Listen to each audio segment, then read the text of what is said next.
Welcome, everybody, to the Divine Within, the invisible connection with God. Today, we're going to talk about the philosophy of the divine human collaboration. And what is this all about? Are we alone in this world? Is God just out there without really interacting with us? Or do we have a collaboration between God and ourselves? First of all, I'm going to introduce Rick. Rick is a farm boy from the Midwestern United States.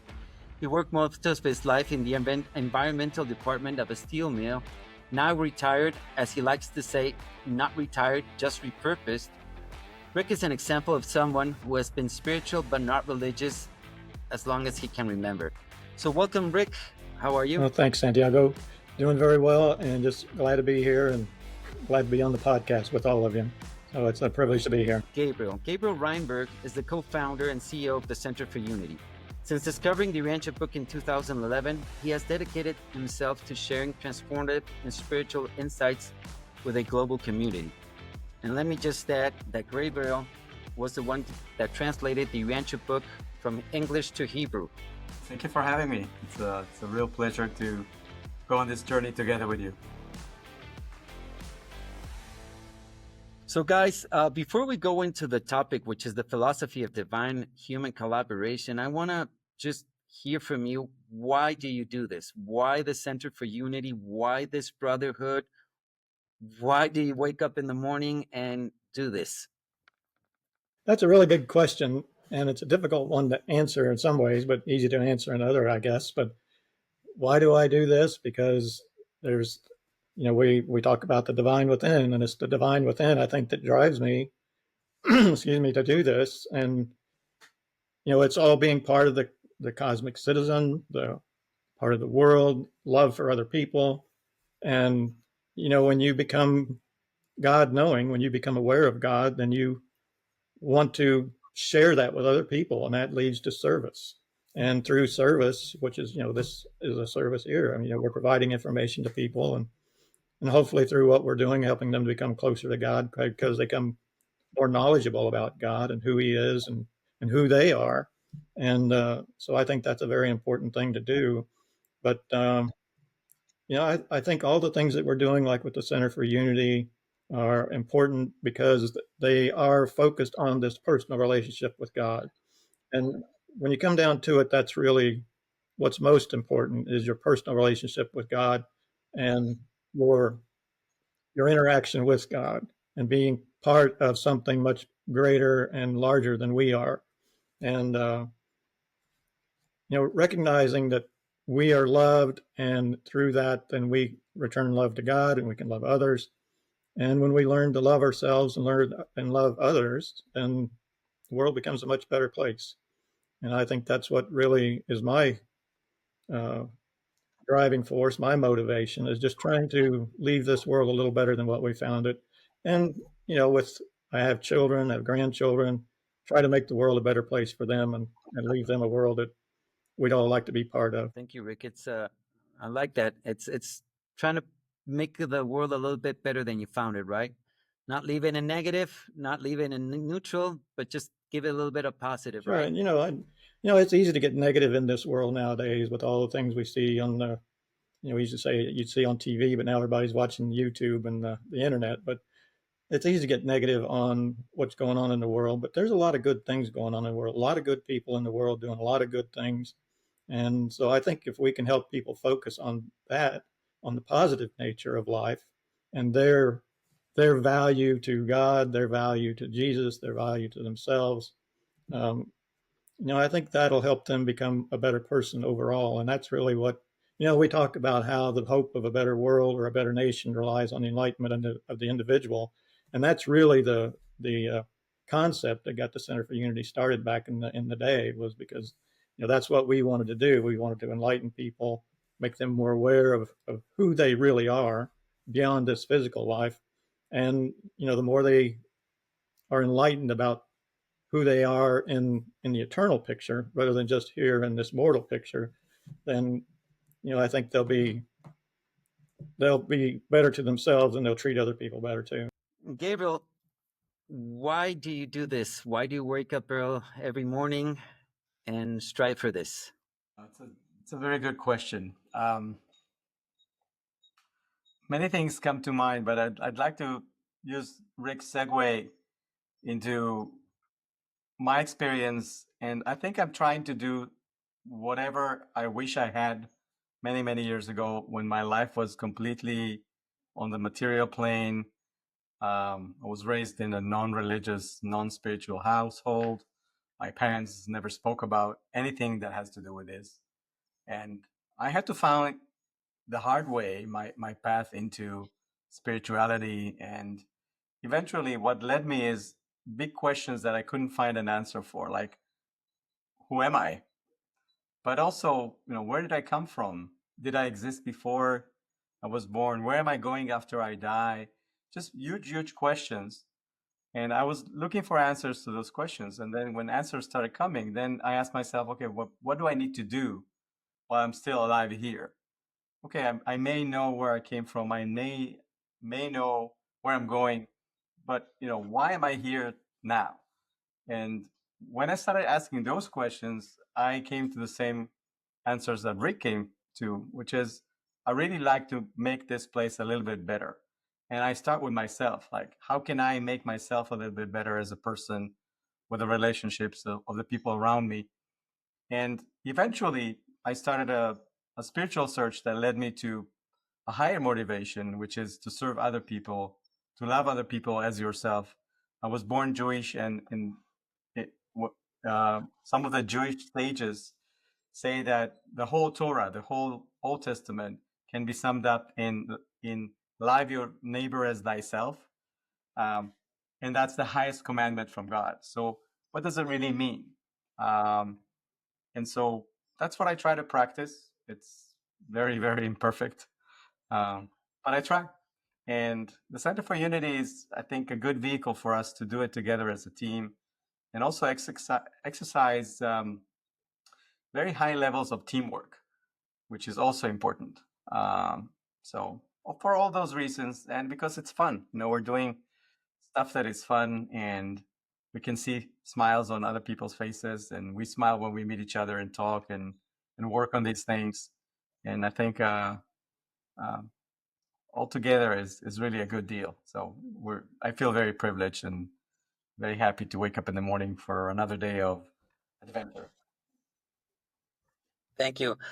I really like this, and one of the common things that you both said is service, and I think this is a key word.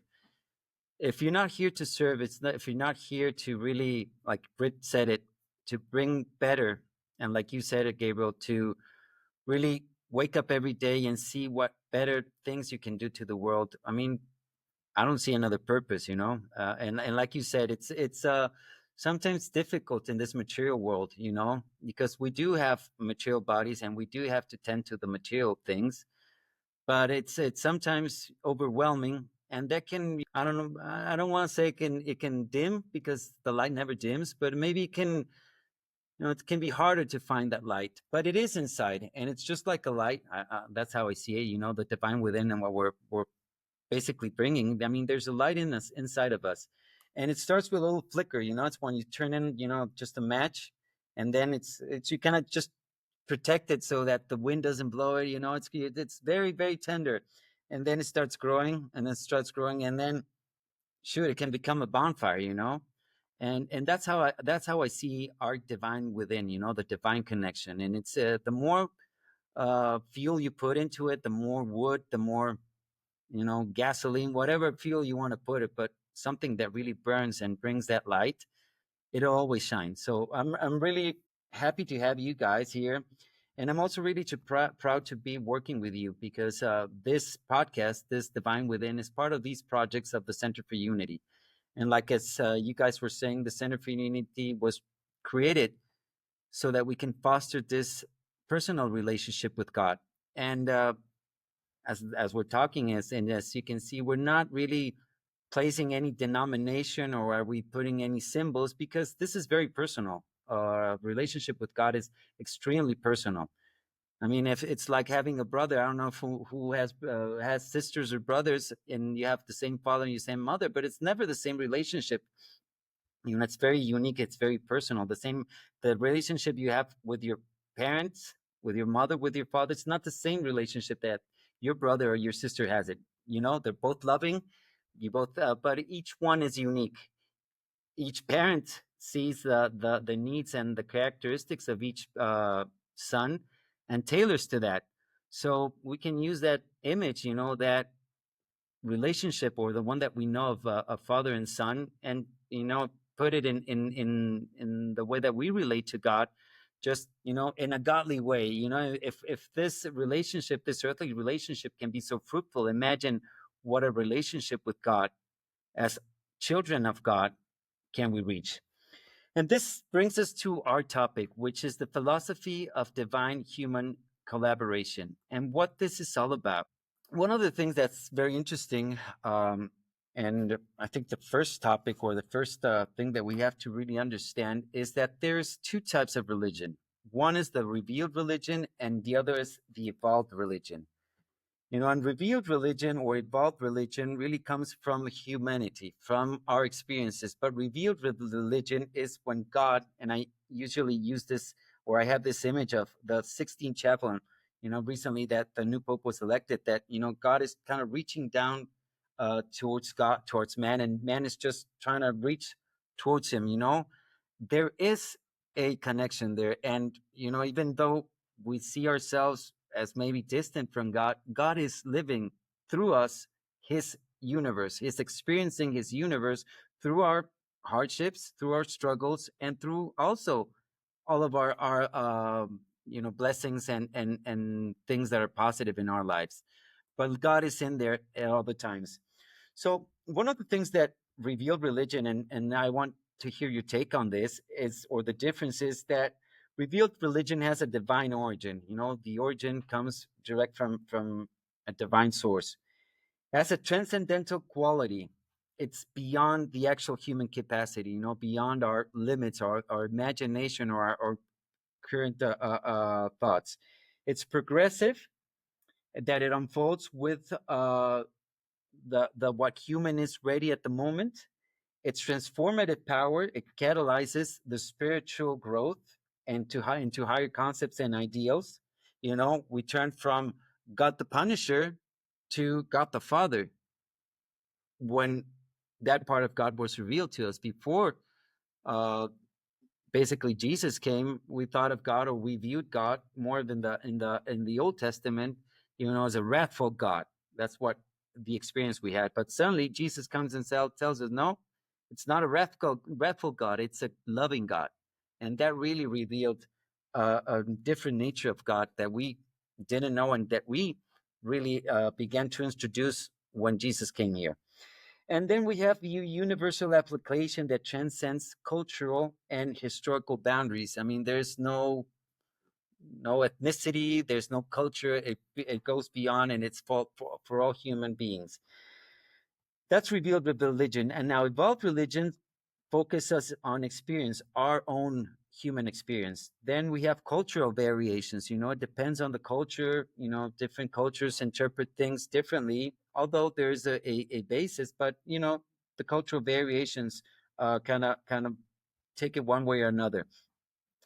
It's a gradual progression. It moves with society. It's not as impactful as revealed religion, and it's a kind of a response to needs.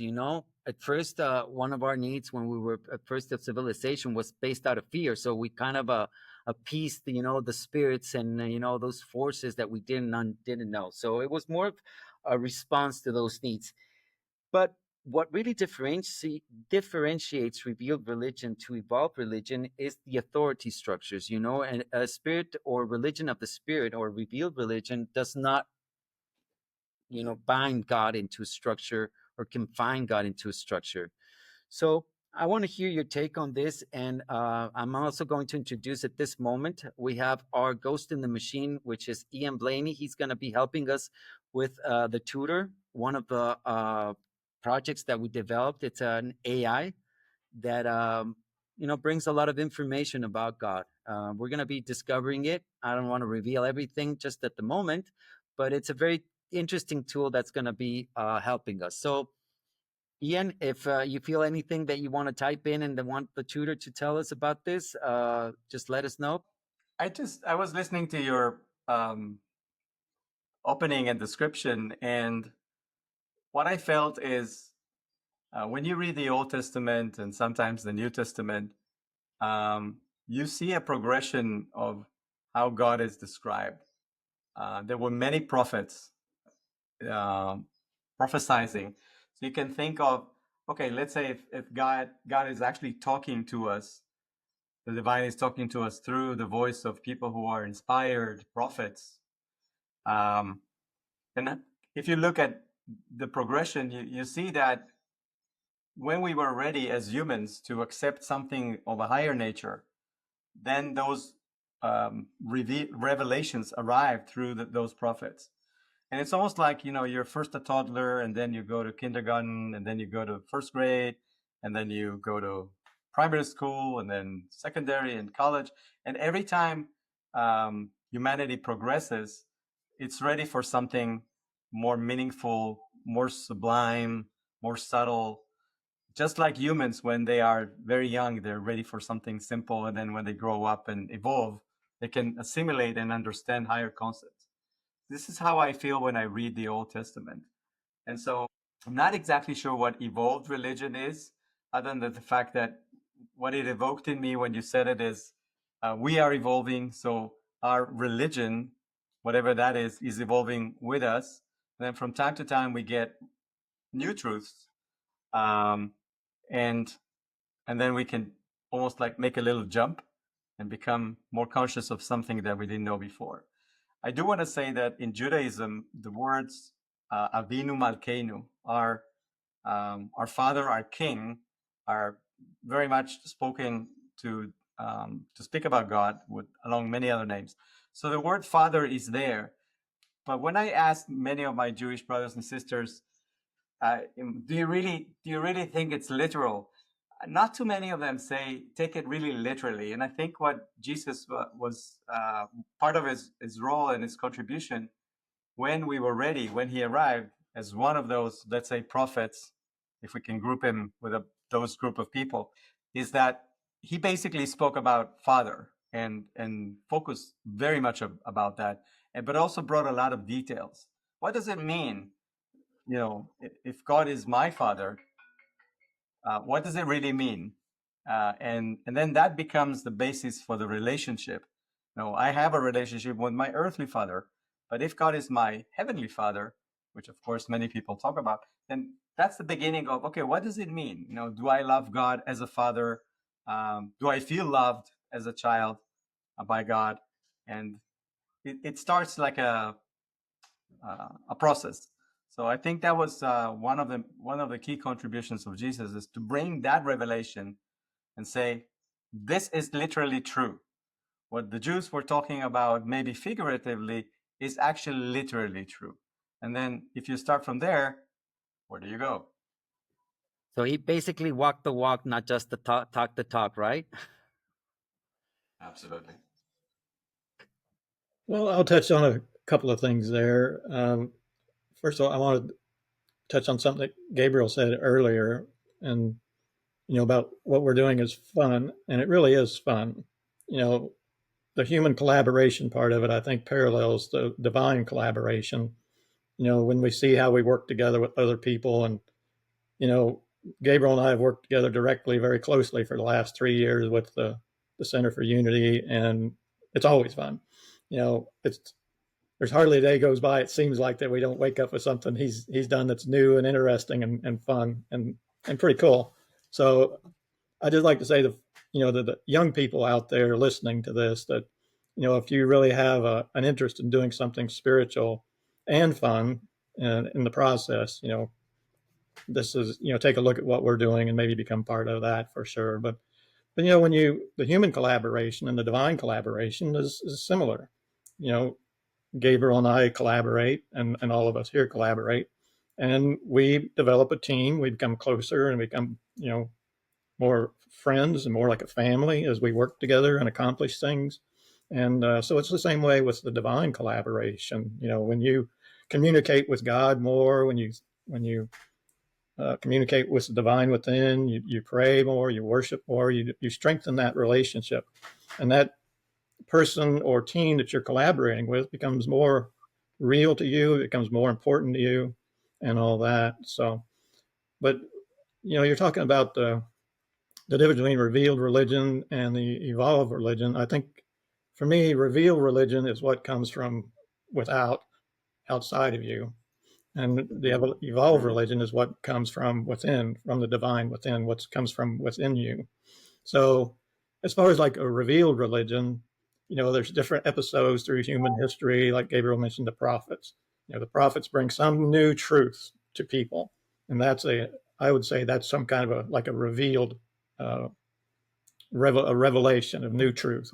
That's a revealed addition to religion, and there's many forms of that you can see through the history of mankind. And then the evolved religion is what goes on within you. Your personal relationship with God, I think, is that evolved religion.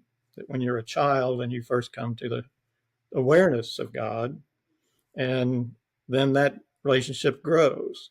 If you nurture that relationship through prayer and actually talking to God, actually believing in God, actually putting faith in God, which faith is basically taking what you believe and putting it into action. I base my life on what I believe. That's faith, because I believe this enough that I alter my behavior based on my beliefs because I have faith in whatever that is. And You're walking the walk, right, right? sure. Yeah, so I think that's, we talk about the divine within, and divine within is where that evolved religion comes from. So, Yeah, yeah. And actually, there's an interplay between revealed and evolved religion. I mean, now that you guys mentioned it, not that one is better than the other. I mean, one, like you said, stems from one source and the other from the other source. And that's the interaction that we're talking about, that divine human collaboration, that synthesis. And that's what's happening in our divine within.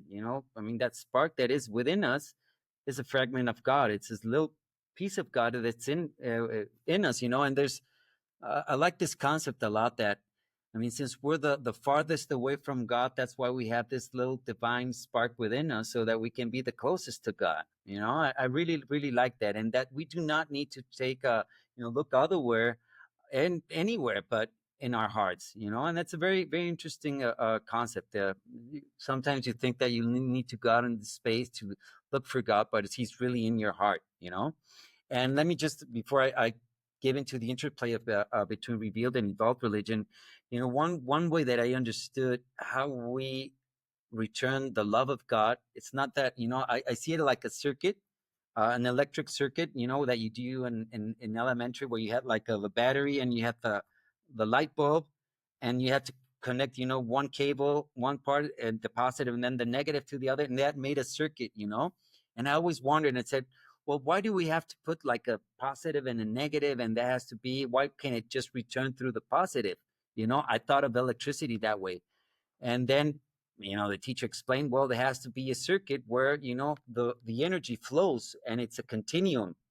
And that's the way I see the love of God when we return it through our brethren. God brings all this love to us. It's not that, I mean, we do worship Him and we do give thanks, but when we serve and when we give that love that we receive through God, through our service in our brothers and sisters, that's when we close that circuit. And when that love of God returns through us and through the service that we provided.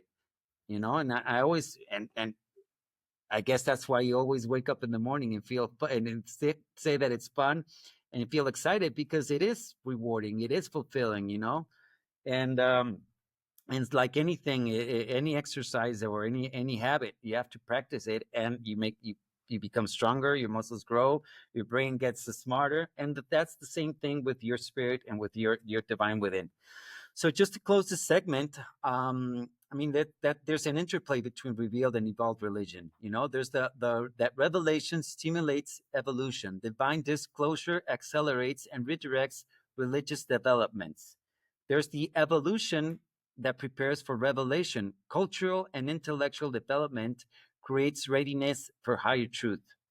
Contextual integration, revealed truths are understood and applied within evolutionary frameworks. We have to see on the context. It's not the same thing that happened 200 years ago, 2,000 years ago, although it's the same values, it's the same, source and center, but it's a different context. And it's a cyclical relationships. As evolved religion reaches its limits, new revelation provides breakthrough insights.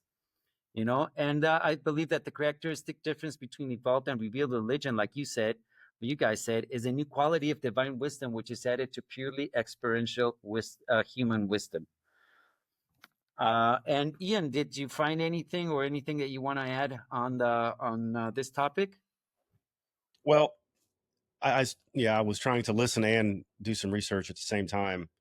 But as far as, religion and trying to, I guess, make that connection, a lot of people have a hard time, making the first move, I guess. Right. It's, I read somewhere, I don't know where, but it said that God is always there, and the only limitation is on the human side, and that people are the ones who withhold that, and that God's love is only held up by the human end. And I guess there's a lot of reasons why, but I thought that was interesting, that he's never withholding it. It's just you are putting up a hand and stopping it. I don't know. I thought that was very powerful, the idea of that, because people think they're not worthy. They think, oh, well, God doesn't love me because I'm not good enough. And that's not even close to being true. So how that could play out. And so I asked the AI chatbot about that. And, technically, I'm a very technical person. I want to know the nuts and bolts, how things work. And so I look at it from that point of view. How could people identify or see the workings? And the things that popped out to me were flashes of insight, like how an angel or, one of the divine beings would help a human steer them in the right direction, and a flash of insight or a moment of profound clarity. I think everybody's had those in their life, and maybe they didn't know where that came from, and they realized they had identified that it wasn't theirs. It didn't come from inside them. So I thought that was very interesting. And another thing, it said illuminating a higher path, like almost like shining a spotlight on the option that is the best one. And I've personally even, I think, experienced where they would cast a shadow on the other one, the bad one, or put a dim, dim this one and brighten this one. Anyway, I think that's the way that it does. It's not that God is choosing for you; He's there, and He puts the options, and it's always your decision. And I think that's what's beautiful, that it's always up to us. It's always within our will to do His will, which is really, this collaboration. That's the way I see it. I mean, this collaboration is harmony, is brotherhood, and I really like this. What you brought on how it depends on us to really open that door. The door is there, and God is always available for us. It just does that we need to knock. One of the things that I wanted to also now move into is another segment, which is the evolution of belief. And I think, like what we were saying, everything has stages, and I think as we understand this, we can see the good and the bad in everything, because as there's no good, there's no bad. If you take things to the extreme, like anything, if you abuse of things, it'll turn bad. But in here, I believe we can find this path, and we can understand where we can go in a way. So the evolution of belief. Religious development follows a pattern from individual experience to complex institutional structures. This progression brings both benefits and challenges. So stage one, which is the personal spiritual experience, and this is the first step when we as individuals recognize God and have that urge, that divine calling, it's direct personal encounter with divine reality. It's internal recognition of higher truth and meaning. it's it's big words, transformative moments that reshape understanding, and it's a personal conviction born of experiential knowledge. It's not that they're telling you, it's that you're feeling it. Once you feel it in your soul, you know. And these experiences are characterized by the immediacy, authenticity, and transformative power. It's the religion of personal experience in doing the will of God and serving the human brotherhood. Once you realize that this is what you guys were just saying, this brotherhood, through this process, we attain God. It's where you really start to build that relationship. So then we move to stage 2, which is the shared experience and community formation. As individuals share their spiritual experiences, communities from around common insights and practices are built. Informal traditions develop and preserve and transmit insights. Supportive relationships nurture spiritual growth, and collective wisdom emerges through shared experience. So now we're sharing our experience. It's not that we just found God, but we're sharing. It's what we're doing right now. You guys are giving your opinions and your experience based on this reality, and we're sharing it, and we're finding that we have a common thread, within all of our experiences.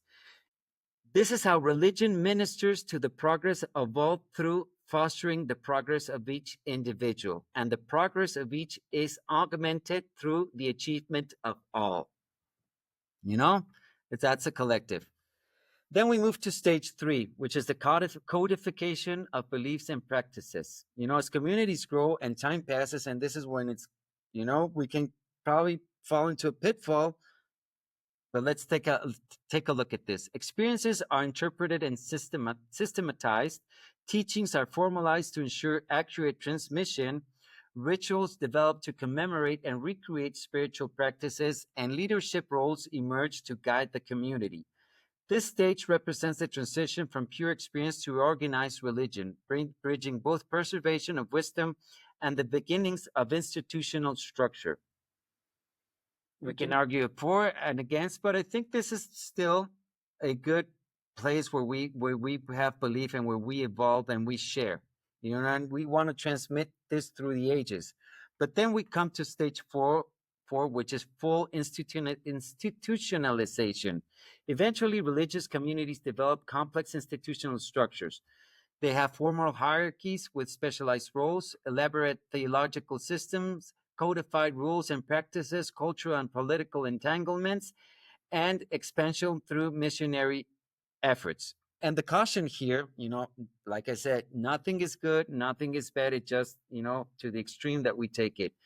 But here's the caution. Institutional religion cannot afford inspiration and provide leadership in its impending worldwide social reconstruction and economic reorganization, because it has unfortunately become more or less of an organic part of the social order and the economic system, which is destined to undergo reconstruction.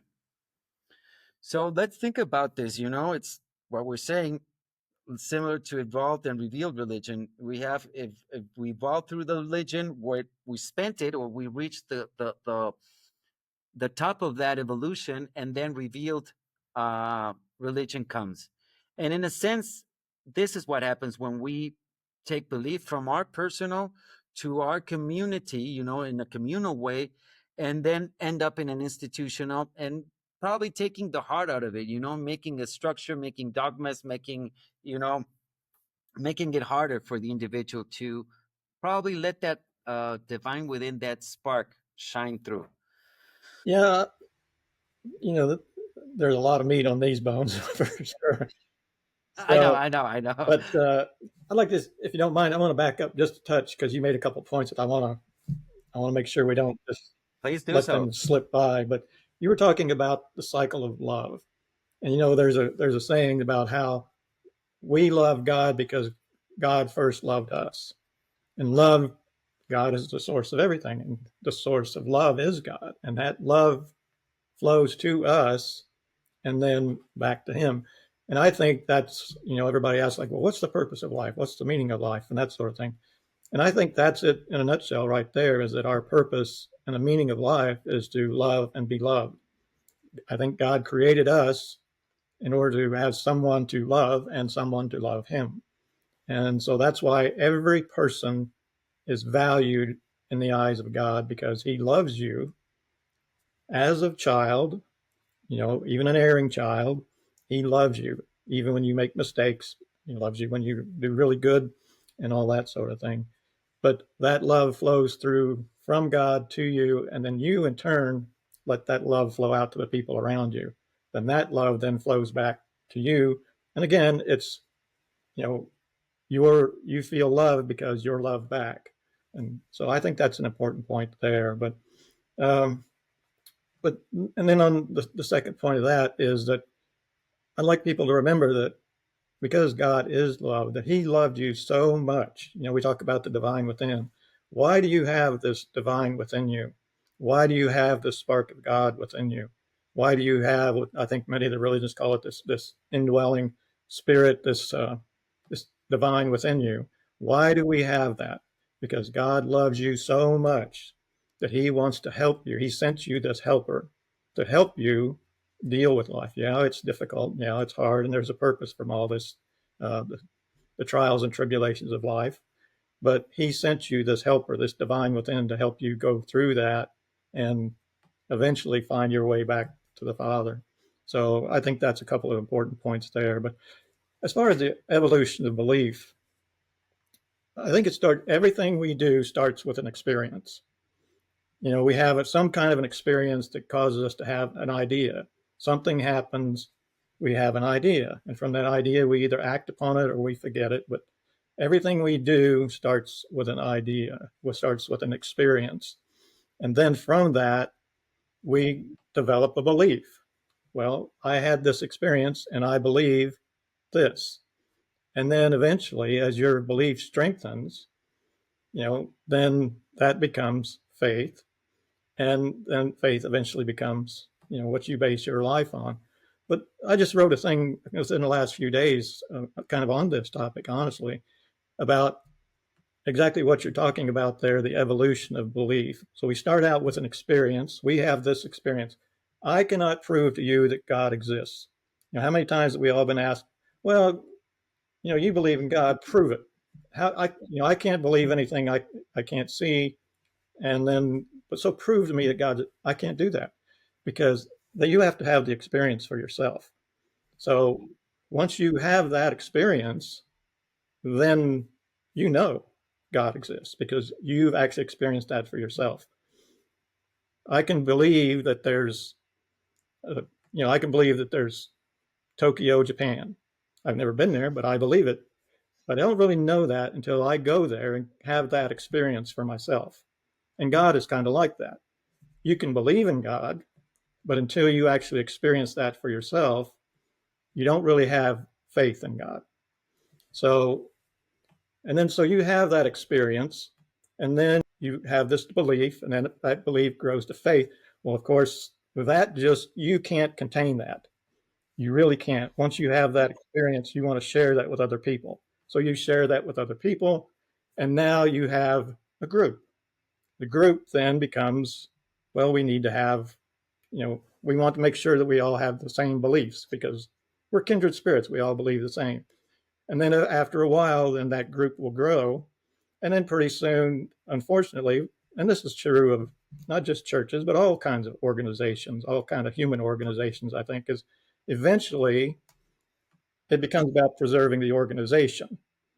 And it's about, well, we need more members, or we need more money, or we need more of this to, make sure that the organization lasts. And it's when that happens, as we unfortunately see with some of the religious organizations of today, that they've gotten to that point where it's more about how can we preserve the organization rather than the original mission that they started to. The original mission was to serve people. But after a while, it becomes, I think it becomes about preserving the organization. And that's when we then see the organization become stagnant, they fear change, they fear growth, because, oh my gosh, we can't, we've done it this way for 40 years. We can't change things because, we're afraid of what might happen. But I think that's part of the evolution of belief to faith to what you were talking about there with the religious organizations becoming stagnant and that sort of thing. But that's my thought anyway.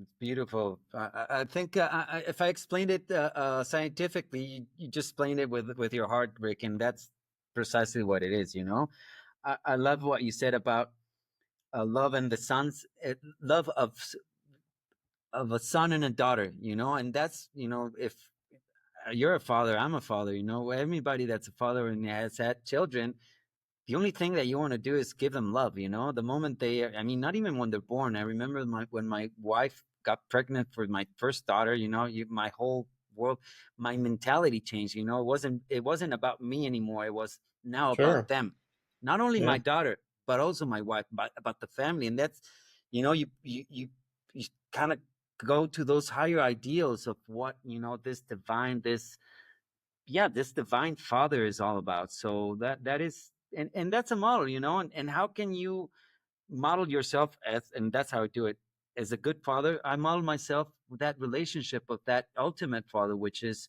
our Father in heaven, you know. And I try to be that loving way. So it's, we have that idea, and we have that reference that we can experience in our lives.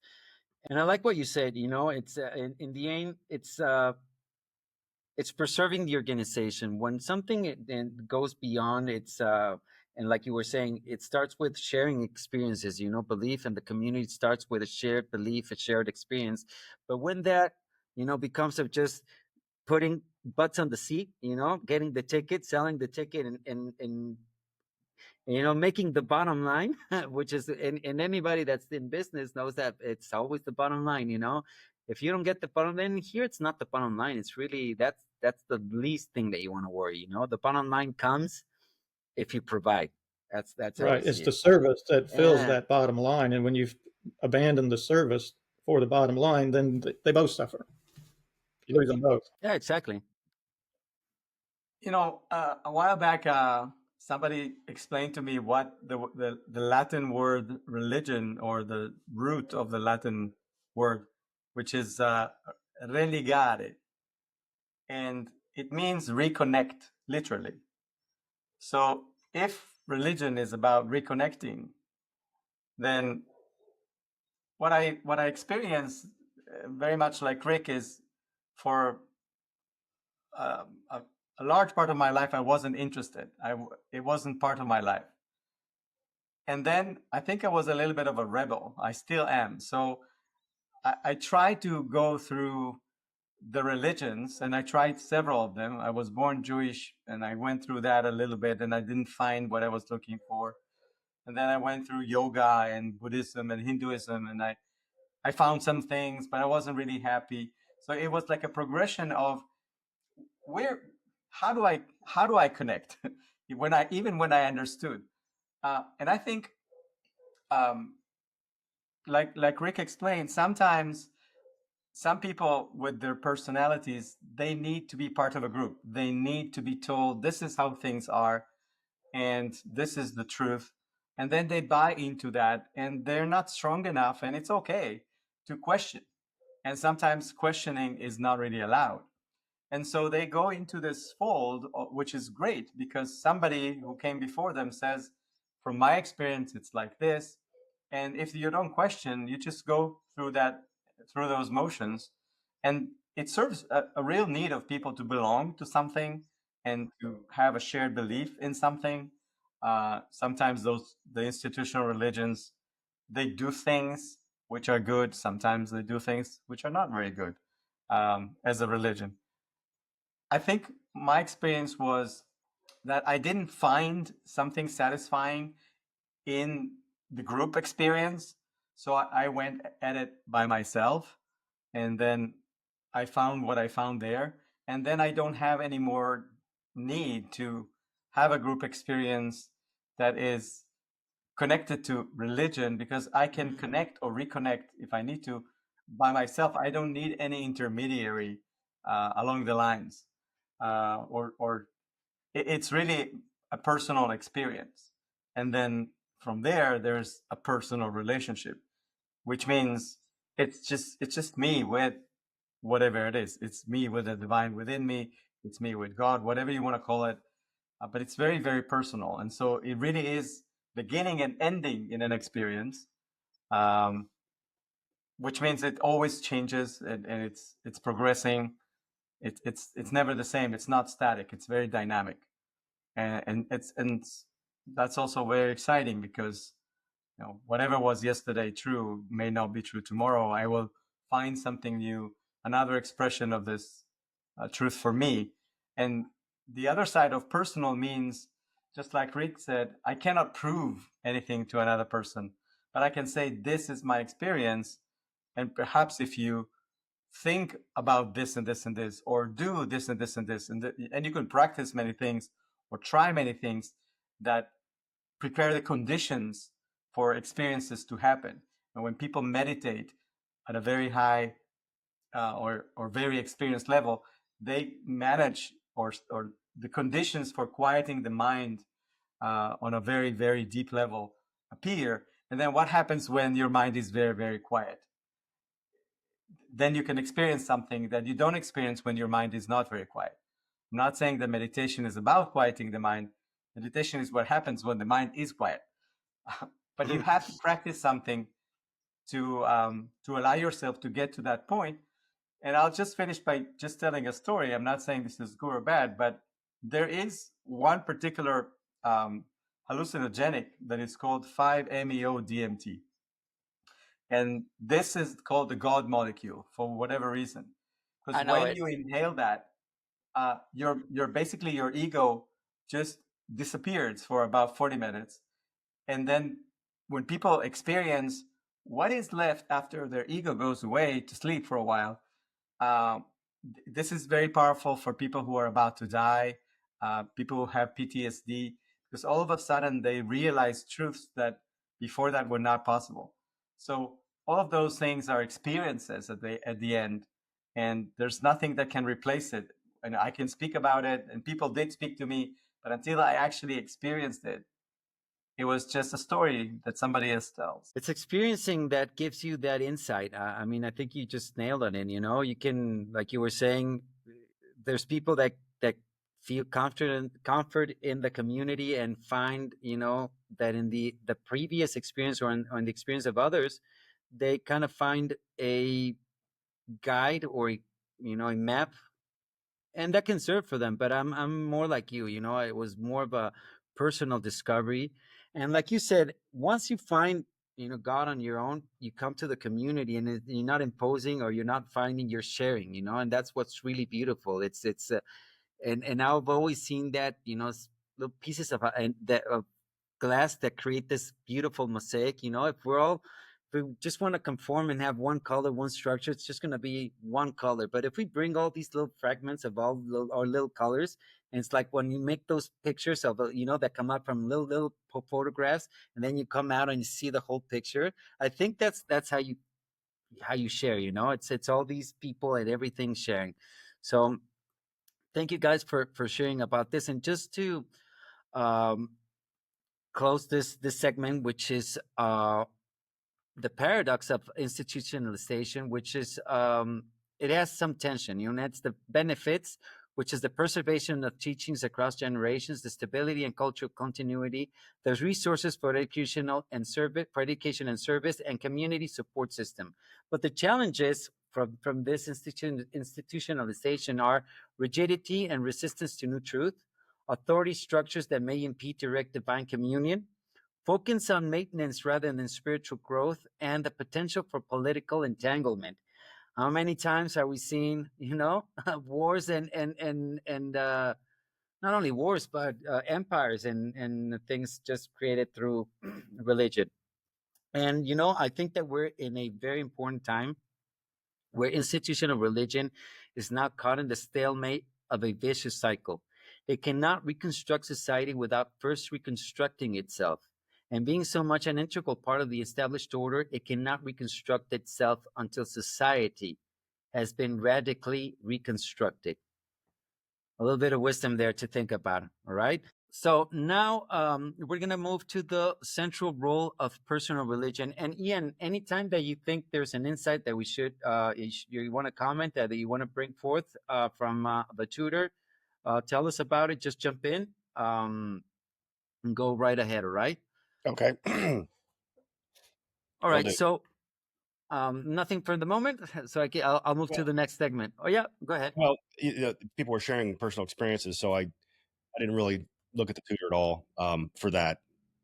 But um, something that did occur to me was that organized religions serve a great purpose for a lot of people, but humans are so complex that it doesn't fit everybody, right? And a lot of the people who aren't attracted to religion are like Gabriel mentioned. I'm similar. I want a personal thing. I don't want a public thing, and some people do, and that works for them, but it doesn't work for me. And it is very personal. It is private. It is something that you might want to share your experiences, but it's not something that everybody wants to do in a big room. And I totally understand that. And people who would be interested in something like this may also, maybe that's what they're missing is that personal, non-shared connection that you just can't always get. Religion, even the religions that based on fear have a purpose. They served a purpose, and they still do, for people who need that sort of thing. And it started out that way because people were barbaric back in the day, and they only understood power and fear, and that's the only way you could get to them. What people are evolving past that, some haven't. They still need that, but people are evolving past a lot of things that we used to do. So Very well, gentlemen. Now we're going to go to our third segment, which is the central role of personal religion. You know, and I mean, we're talking about the philosophy of human or divine human collaboration. So, at the heart of this philosophy lies personal religion, the direct relationship between the individual and God, unmediated by institutional structures. All right. So, what's the nature of personal religion?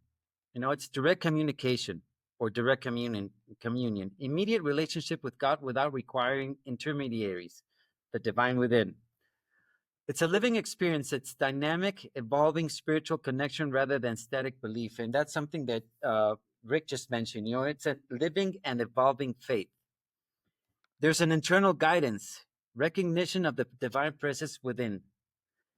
It's a progressive growth.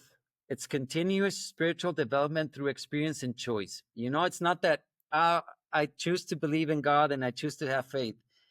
Next thing you know, your faith is gonna be tested. And anybody that has started on this path can tell you that it's not only sunshine, roses, and lollipops. It is a lot of struggle, and I think that within that struggle is that where we find that strength and that character. So it's very important to have that through experience. It's that progressive growth, and it has a practical application, expression of spiritual reality through daily living.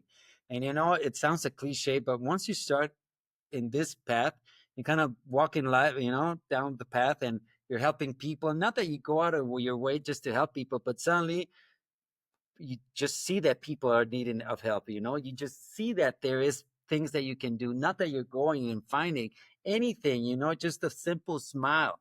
A simple smile can change somebody's life in a way that you can't even imagine. So that's that true religion is a meaningful way of living a dynamically face to face with the commonplace realities of everyday living.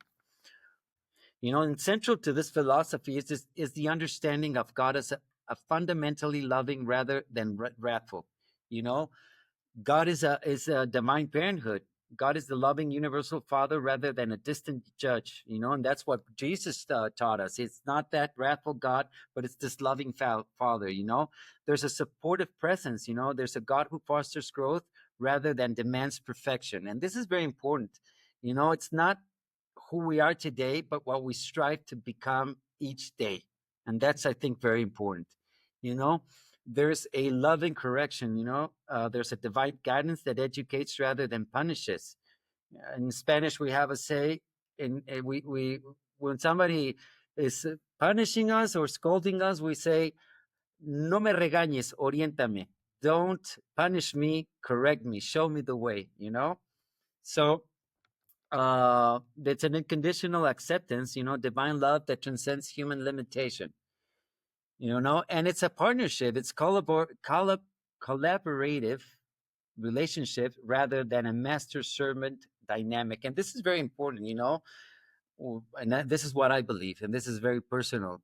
The will of God and to do the will of God is not to be the servant of God, is to understand that God's way of doing things and God's way of executing the universe is the most wiseful, most loving, and most grandiose way of doing things. And when you submit your will voluntarily to that, to say, I'm going to be part of that, and that's a collaboration, is when things, start to go your way. It's the famous secret, it's the famous law of attraction that we're talking about, and this is something that I really like, and what's the significance of a direct experience? It's experiential knowledge that truth is lived rather than merely believed.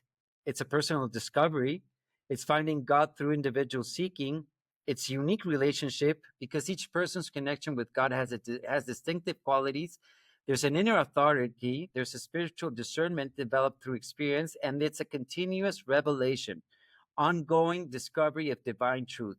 And that's something that you can see with wise men. A wise man will always tell you that you can never, and there's not one day that you stop learning. Once you stop learning, you become unwise.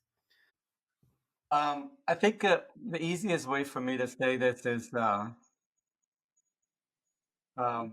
always felt that I was taken care of, like somebody was taking care of me. And obviously my earthly parents were doing this, and other people as well.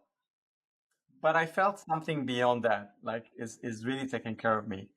And I think I cried a lot when I heard or read for the first time a very beautiful story of a person walking down the beach and basically saying, it's talking to God and saying, I had very, very difficult times in my life and I never felt you. And he's describing that when he felt God, he's walking down the beach and he can see his own footprints, but he can also see somebody else's footprints alongside his. And he says, and when I needed you the most, and I may cry here, so please forgive me. I can only see one set of footprints in the sand. And basically God says, yes, yes, my son, this is exactly the time I was carrying you. Right. So Yeah. this image of somebody's sometimes carrying me. And then interestingly enough, at one point I was asking, what can I do for God? What can I, the small one, do for the creator of all things? And there was a nice insight there where it may sound presumptuous now when I say it, but this is how I felt it, that sometimes even I can carry God on my shoulders. And what is it that I mean by that is there are some things that God cannot do without me, without he cannot experience this world through myself without me. And this is the greatest gift that I can give to the creator of all things, this personal experience of my own life in this collaboration. So that's another angle of this collaboration, where it's a gift that you give to the being that created everything, without me, without anyone, right? It's not just that I'm special. That being's experience is not complete if I don't participate. So my participation willingly and as a gift is something that not only I can give my own experience to God, and of course each one of us is unique and special in the same way. So that's another level of the collaboration and the personal relationship. But that story of, when you had the most difficult time, I was carrying you. That's why there's only one set of footprints on the sand. That's I love very, that story. beautiful. Yeah. I think the topic of your segment is the central role of personal religion, and it's that's a very valid point, because personal religion is central to everything you are and everything you do. I mean, so for me, the true religion, what is real religion, is your personal relationship with God. Your personal religion is your personal relationship with God, and that's the most important thing in your life. And so it's a personal relationship, because God is a personality. Just like love comes from God, personality comes from God. So God is this person because he has this divine personality. So your relationship with God is like a human relationship. When you're a child, your relationship with your mom is the closest relationship you have, because she's taking care of you. Like Gabriel said, she's taking care of you. You can rely on her to be there when you need her. You talk with her, you see her every day. You have this personal relationship with your mom. Well, then you grow up, you get older, and you see some pretty girl, and you decide, I'd like to have a personal relationship with her. So what do? You start talking with her, and you start building that relationship through communication. And eventually, you leave home and start your own home with your new wife. So now your relationship with your mom kind of fades away, because maybe you call her once a week, call her on Mother's Day, that sort of thing. But you're not as close as you used to be. Now you're closer to your wife, because every day you talk with your wife, every day you spend time with her, every day you care about her and she cares about you. You take care of her, she takes care of you. That's your personal relationship with your wife. And your relationship with God is the same way. If you don't talk to God, or you don't rely on God, or you don't trust God, then you don't have that personal relationship, and you don't have that personal religion that's so important to your own inner peace, your own inner comfort. And so I think it's very important to remember to do that. I like to take what I've said before, is like 15 minutes a day of just undivided attention with God. It's just that constant awareness of God's presence that builds and strengthens that relationship. Very important. And I just want to comment on what Gabriel said of that God experiences his universe through us, and that's something that I when I realized that, is that, okay, it's not just, this playground or this universe for me, but it's, it's through us, because he's up there in heaven, but it's through us and through our experience that he lives this reality, and all of our hardships. And that's when I started to think, well, I should give God good experiences, try to not, and that's when you try to mend your ways, because all of us, kind of, that's part of life. You go here, you go there, you learn about stuff, you commit errors maybe, and you mistakes, but once you start to analyze them and you see that didn't feel that good, you start to mend your ways, and then when you realize that God is also living his experience through you, then you try to, it becomes more holy, that relationship becomes more divine, you know and what you said, Rick, and that's something you've mentioned a lot of times. It's the personal relationships that you build with your family, with the people that you love, that you find those minutes or that time to spend with them, that you build that relationship. But you have to put that time into it. It's not that you're going to feel God and you're going to understand, or not that you'll ever understand God, right? But you understand a little bit more of life, and become a little bit wiser, because you look for that. And you can't, do that when you're static or sitting down. So thank you for your comments. We're in almost done. We're going to talk now about the fruits of the spirit, and then we're going to talk about the tools.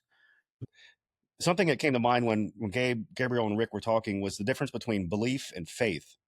And belief is like a lot of people believe there's a higher power, but they don't really know much about it. And it's kind of a groundwork. It's a starting point. Faith is when you actually act on it. Faith is when belief changes your behavior. When your belief changes your behavior, it becomes faith. And one of the things that you were talking about was how people try to build that relationship with God. And one simple thing that I've done, and it works for me, is just to ask him to come with you on some adventure. Like, let's say you're going on a vacation. You could say, I'm going on this vacation. I would love if you would share it with me. And um, something as simple as that. And fun fact, angels can't read your mind. So if you say it out loud, then you can also get them included. Anyway, it could be just something that simple. And I would recommend anybody who's watching this to just try it and see what happens. You might be surprised. It's interesting, and I just want to mention, but one of my favorite directors, Dallas Jenkins, mentioned that that when he was young, he would think of as Jesus as his buddy, and he wanted to have that relationship, and that's why he started this whole Chosen. It's because he started to he saw that Jesus as his friend, and it's the same thing with God. It's like you're saying, you bring him into the adventure, invite him to your vacation, Yeah, and what you got think to of him. lose. Exactly. And it's surprising how things change when you verbalize something like that, and it just enhances, for me anyway, it enhances everything. It's amazing, really. And if you can get the angels involved, even better. Yeah. I have a friend who That had an is true. experience like that. He tells the story of, and he'll know this when he hears this, he'll know who I'm talking about. But he had an experience. He was on a top of a mountain and enjoying this beautiful sunrise, sunset. I don't remember now, but this beautiful scenery. And he just took a moment and offered this view to God, for God to see through his eyes what he was seeing and the beauty of that. And he said it was one of the most profound experiences he ever had, because it was really a personal connection with God, because God was enjoying that view through his eyes. So never hesitate to invite God to share your experience. That is beautiful. Even if you're not sure, Yeah, just sure. try it. True. Now we're going to move into the fruits of the Spirit. Now, after all this, what yields? What happens when we do all this and we have this personal or religion, and we look for God and we look within our divine within? We bear the fruits of the Spirit, which is the harvest of religious living. And personal religion naturally produces spiritual qualities that transform character and relationships. These fruits of the Spirit are the natural outcomes of authentic religious experience. And the primary fruits of the Spirit, I mean, there's many, or I'm just going to focus on the primary, just to name a few, is living peace. That peace which passes all human understanding, a profound inner stability amid life's challenges. It doesn't take challenges away, it makes them bearable. Unbounded love, expanding capacity for selfless care and compassion towards all beings. There's got to a point where you start just crying, you feel love everywhere, that anything just, touches you. There's genuine joy, deep-seated happiness, not dependent on external circumstances. Patience, endurance, capacity to withstand difficulty with equanimity and perseverance. Inner goodness, natural expression of virtue without forced moralism. You're not giving virtual signaling anybody. It comes from the heart. It's faith, trust, unshakable confidence in divine goodness and purpose. And sometimes, and even in situations such horrific as probably the crucifixion, is that why is there, what's the purpose of all this? But in the end, and I don't want to get into all those details, but in the end, even a situation so hard and so bad can bring the ability to recognize truth and meaning through all pain and hardship. There's the gentle strength. It's the power expressed through kindness rather than dominance, and self-control. Mastery of impulses through higher motivation rather than suppression. And the evidence of true spiritual development consists in the exhibition of a human personality motivated by love, activated by unselfish ministry, and dominated by the wholehearted worship of the perfection ideals of divinity. So I want to ask Rick first. What are those fruits, and what fruits have you seen when you start living in this personal relationship with God? Well, I think the first fruit that I experience is a a reduction of fear.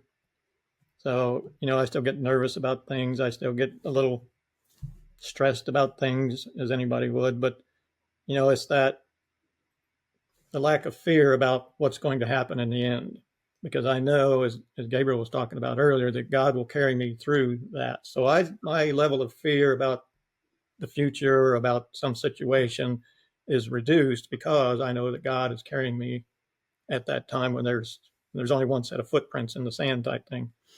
So there's that. Um, I guess the reduction of fear. There's just the inner comfort inside that that this life is only the beginning. This is kindergarten, and there's what lies beyond is much more grand, much more.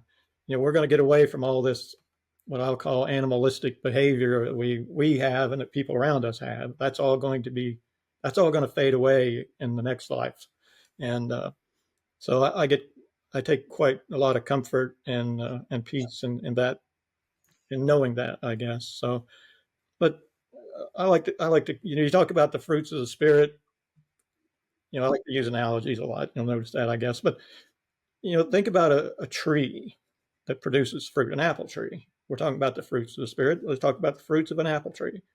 You get this seed, you plant the seed in the ground, you fertilize it, you water it, you nurture it, and sometimes you have to go out and dig up weeds around it and fight the crabgrass or whatever and all that. But the tree finally grows, and someday it produces fruit. And that fruit then becomes, a hot apple pie that Susan fixed in the oven. And that's the fruit of that tree. And the fruits of the Spirit are the same way. They're the rewards for all that effort that you took to nurture that relationship with God and the relationship of people around you and all that. So I guess that's what the fruits of the Spirit means to me. Those are the rewards for your spiritual journey.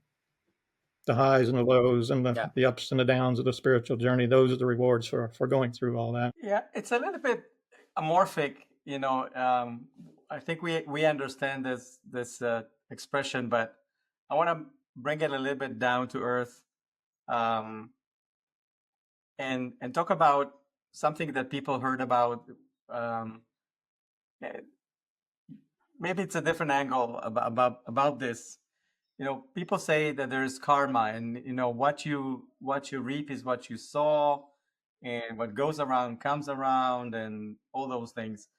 And I think when I was trying to understand this on a very simple level, somebody explained this to me, and he said, if you go out in the world and you do something, you're basically telling the world and everybody around you, people, but maybe beyond people, that this thing is okay, this thing is permissible, this thing may be even good. And so you're saying to the world, you can do this back to me. It's okay. So, if you don't want people to lie to you, then don't lie to people. Because if you do, you're basically telling them it's okay to lie, or you can replace lie with everything else. So I think if I want to connect it to this thing, the fruit of the spirit is, which world do I want to live in? Which people do I want to be associated with and friends with, or have relationships with? And who do I want to work with? Who do I want to serve as a client? And what is it that I need to do to attract whatever I want to have? And so it becomes a very selfish thing. Like, I want to have this life. So in order to have this life, I have to be whatever it is that the world will give it back to me. And of course, it's not perfect, but this model allows me to say, okay, I'm doing this. Yes, it's morally true, and it's good, and even God may be very happy with me. All those things are probably true as well. But do I want to have loving people in my life? Then I have to be loving. Do I have to want to have people that are kind to me? And some people may say, no, I don't care about that. And then, okay, fine. So you can be unkind to others, and they will be unkind to you. And if you don't care, you don't care. But deep down, most people do care. So the question is, okay, so what is it that I have to do to invite those fruits of the Spirit? And the simple answer is, okay, then how do I live with the Spirit, or how do I embody this Spirit? And then that becomes an exploration into, how do I live my life? Good. And you touch on something that I'm gonna move into a little bit further, which is how do I live with the Spirit? You know, how what are the probably the tools, or how do I make this the fruits? But I think what you just said is very important. You know, of what you do and with whom do you relate is how, like you were saying, the karma, what you build. If you lie, you're gonna build a world of lies. And I always, I like this analogy that if you take two guitars and and you strum one chord, I mean one string from one of the guitars, the other string on the opposite guitar is going to resonate even if you didn't struck it. So we're in tune, and it depends on where and to whom we're in tuning. And not only to whom, but what kind of energy and actions are we bringing into the world, that are we creating. So it's all about our resonation. It's all about what string are we striking. Is it a positive string? Is it a negative string? What is it that we're bringing out into the world? And I like that what you just said, Kayla. I think it's very, very powerful. Ian, do you wanna share something Sure. from Tutor? Yeah, the tutor. Here we go. The tutor. The fruits of the Spirit are the natural and beautiful outcomes of a life lived in alignment with the divine will and spiritual truth. They represent the qualities and virtues that emerge as a person grows in their relationship with the divine, and allows the Spirit within to guide their thoughts, decisions, and actions. These fruits are not forced or manufactured, rather, they are organic expressions of a soul that is increasingly attuned to the eternal values of truth, beauty, and goodness. At their core, the fruits of the Spirit are love, joy, and peace. Love is the supreme fruit, encompassing selfless devotion to others, compassion, and the recognition of the divine presence in every being. It is the essence of spiritual living, as it reflects the very nature of the divine. Joy is the deep and abiding happiness that comes from knowing and trusting in the divine plan, regardless of the external circumstances. It is not dependent on the fleeting pleasures, but is rooted in the assurance of spirit realities. Peace is the inner calm and the harmony that arises from living in alignment with the divine will, free from the turmoil of fear, doubt, and conflict. Beyond these foundational fruits are the additional virtues that manifest in the spirit-led life, such as patience, kindness, goodness, faithfulness, gentleness, and self-control. Patience reflects the ability to endure challenges and delays with grace, trusting the unfolding of the divine timing. Kindness and goodness are expressions of a heart that seeks to uplift and serve others, embodying the principles of love and compassion. Faithfulness is a steadfast commitment to spiritual ideals and the trustworthiness that comes from living with integrity. Gentleness reflects humility and a tender approach to others, while self-control demonstrates mastery over one's impulses and desires, ensuring that the actions are guided by higher values rather than base instincts. So we're almost done with the show, and now we're moving to our last segment, which is the tools for establishing a personal relationship with God. Now we talked about the fruits, we talked about the evolution of belief, we talked about all these things on evolution or evolutionary versus revealed religion. Now, what are the tools? If somebody's right now sitting, watching this or hearing this, what can they do? What exercises? What can they do? So, the primary tools for divine connection is sincere prayer, authentic communication with God, communion rather than petition alone. Prayer is not a technique of escape from conflict, but rather a stimulus to growth in the very face of conflict. Wholehearted worship, recognition and appreciation of divine goodness.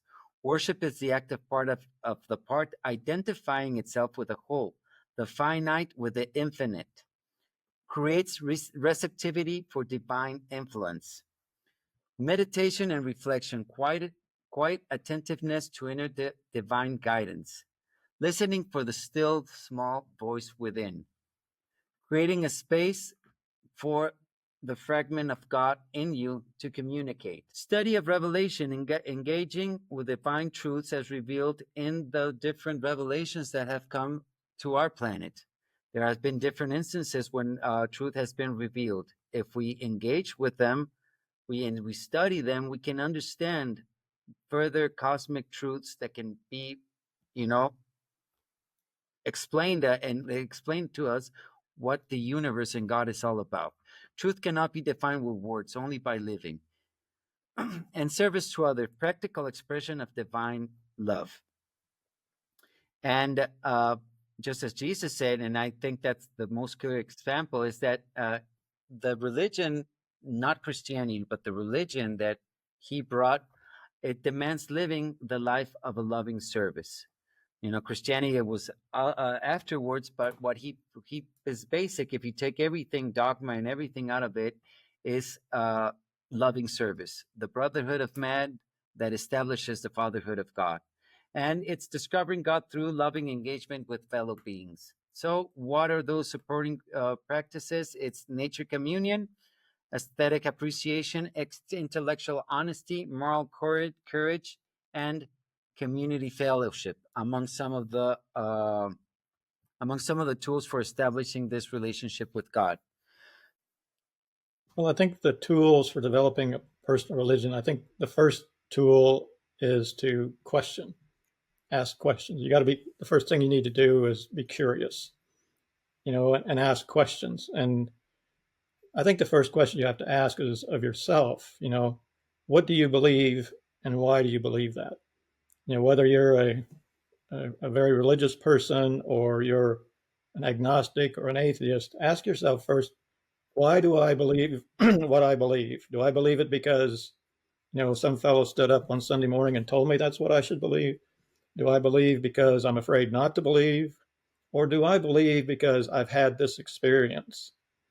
And I like to say that you don't really believe anything until you convince yourself that it's true. I can believe what someone tells me, or I can believe something that I see, but until I have that actual experience for myself, I don't really believe that. And so, personal religion's the same way.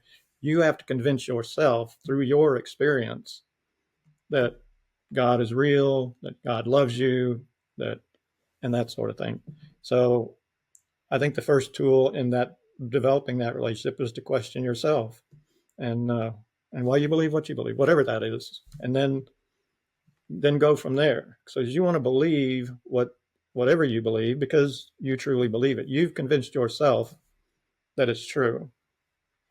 So once you get to that point, then it's about developing the relationship with God, and you do that through prayer, like we said earlier, about talking to God, having a relationship with God, sharing your life, your inner life with God, and that develops that relationship. So then when you get to that point, then most of us, I think I can include all of us in this group for sure, you want to know more. You want to know more. You want to go beyond what's, the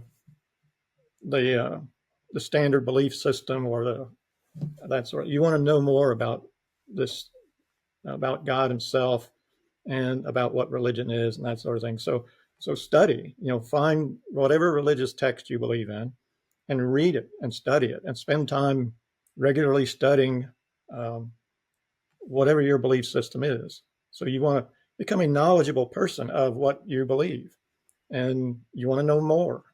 And then through that, you will come to enjoy the experience of the personal relationship with God. You'll feel good about it. You'll enjoy it. You'll appreciate his presence and his company. And through that, you will appreciate the presence and the company of his children as well, I think. So, and then after you get to that point, I think the last thing is to share it. Share God's love with the people around you, serve people, and service is love in action. So that's, I think, maybe not the final step, but the ultimate step of getting to is where because God loves you, you love others, and therefore you want to do good for them. And that leads to service. And it's through that service that you experience the fruits of the Spirit and the joy of your personal relationship with God. So. You couldn't have said it better, Rick. Really. And then first the question, then to believe and fill your not only with faith but also with wisdom, with knowledge, with with that, and then sharing it. If you can't share, then it's it just sharing, I think, is the whole purpose of Sure. this. Yeah. Sharing is service too. The So whole yeah. purpose. I think there's one person who actually did say it better than Rick, although it's very difficult, and I think it's Shrek. Let me tell you a story. On the first Shrek movie, when Shrek is going to rescue Fiona, and Donkey wants to come along, and Shrek doesn't want Donkey to come along. He's a soloist, and Donkey goes around, blah blah blah, and they start walking towards where they are going, and Shrek and Donkey says, "I want to be your friend," blah blah blah, and Shrek is an ogre. He's like antisocial, and eventually he tells Donkey, "Shrek's ogres are like onions," and Donkey doesn't understand. They have layers, and he doesn't say anything else. He just keeps going. Now, why is this relevant? If you ask yourself, "What person do I want to be?" and then you constantly look for the reasons why you cannot be that person. This is exactly the work that we have to do here. And we have to basically peel our layers. We are covered with so many layers and so many things that prevent us from being nice, being serviceful, being loving, all the things we talked about. So the most practical thing for me is every time I find myself not being the best version of myself that I can be, and I catch myself in it, I ask myself, okay, what is it that is preventing me? Is this person annoying me, or am I being annoyed? Am I angry? Am I thirsty? Why is this happening to me? And this is a very practical tool for any exploration. And then the next thing that is important is really one of the things you mentioned, which is intellectual honesty. We can lie to ourselves and we can delude ourselves that this is the case or that is the case or this person is to blame. But when we really start questioning and drilling down and being honest with ourselves, then we come back to this is probably the reason why this is happening, and then we have a choice. What do we do about it? But peeling the layers of the onion is basically, I think, the challenge. And now that you mention onions, what happens when you peel an onion? You always cry. It's not an easy thing. Once you peel the layers, it's a process that makes you cry. And maybe that's a. And then what happens when you peel all the layers? What do you find inside? Really nothing. It's a divine within. There you go. Interesting. That's a good way to close this down. And Ian, do you want to comment on these tools? Sure. Yeah, I asked the tutor, and it came up with a lot of good stuff. But I'll paraphrase. It said, "God is not distant; He's inside. Right? That piece of God is within you. That's why He's not distant. He's right there always." Through prayer, gratitude, you can ask for guidance and foster an intimacy, meditation, and I like the intellectual honesty comment that Gabriel made. That's a good one. This is from the last question that I couldn't find before, but I think it's very important because we do fool ourselves all the time. These fruits are not forced or manufactured. Rather, they are organic expressions of a soul that's increasingly attuned to the eternal values of truth, beauty, and goodness. I think that's what they're getting at here. And that's, personally for me, I think a lesson on prayer would be a good topic here because that's where a lot of people don't understand how to do it, what makes an effective prayer and all that. So, for me anyway, one of the common ones I go back to because I struggle with some of these things is help me see this person as God sees them. If somebody's really acting the fool or irritating you for some reason or whatever, I think it helps. Yeah, it's always harder to love your enemy than your friend, you know. And that concept, it's loving your and I don't want to say enemy, your adversary or your maybe Sorry. antagonist. I don't think anybody's an enemy. And Well, that thanks for reminds me. sharing that. Yeah, that reminds me of the caveman reference that Yeah, most of us are familiar with. Yeah, you need sure, to you share understand it. their motivations. Well, I think that gets into the aspect Okay. of, I think Jesus said that we should love others with a fatherly love rather than a brotherly love, because fatherly love is even a higher level. So when you see someone like you're talking about, Ian, that's irritating you or doing something you don't like, or, acting a fool or whatever, try to love them with a fatherly love, as the father would see a child that's misbehaving or immature or that sort of thing. So, Well, gentlemen, thank you. This has been great. I'm going to do the closing remarks, and I'm gonna repeat what I started with. Um, this little quote that our unseen friends brought today for us. It says, "Brotherhood constitutes a fact of relationship between every personality in universal existence. No person can escape the benefits or the penalties that may come as a result of relationship to other persons." So think about this. We were talking about the philosophy of divine human collaboration.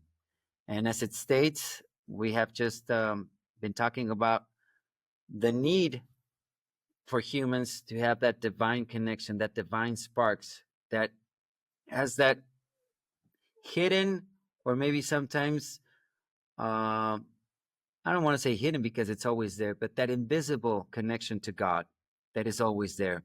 And like I said at the beginning, it's a small spark that as long as we feed it, as long as we nurture it, it grows, and then we can share that fire that comes out of that spark. You know, and that brotherhood, which we're talking about, stems from this divine human collaboration.